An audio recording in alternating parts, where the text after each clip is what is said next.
First one అండి, deep breathing. First మీ breathing పై concentrate చేయండి.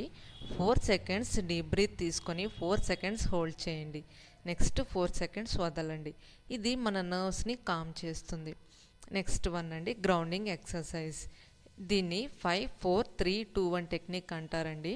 అంటే 5 థింగ్స్ని చూడండి, 4 థింగ్స్ టచ్ చేయండి, 3 సౌండ్స్ వినండి, 2 ఐటమ్స్ స్మెల్ గమనించండి, ఏదైనా ఒక ఐటమ్ని టేస్ట్ చేయండి. దీనివల్ల మన మైండ్ ప్రజెంట్ మూమెంట్ మీద కాన్సన్ట్రేట్ చేస్తుంది. థర్డ్ వన్ అండి, move your body.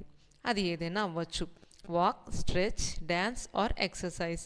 15 minutes walking కూడా మన బాడీలో చాలా హార్మోన్స్ రిలీజ్ చేస్తుందండి. ఇది ఒక న్యాచురల్ స్ట్రెస్ రిలీవర్.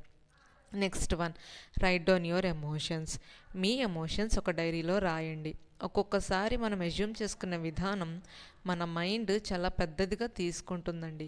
ఎప్పుడైతే రాస్తామో మనం ఎలా థింక్ చేస్తున్నాం అనేది మనకు క్లారిటీగా అర్థమవుతుంది. Next one, talk to someone. మీ బాధని, భయాల్ని మీతో ఉంచుకోవాల్సిన అవసరం లేదండి.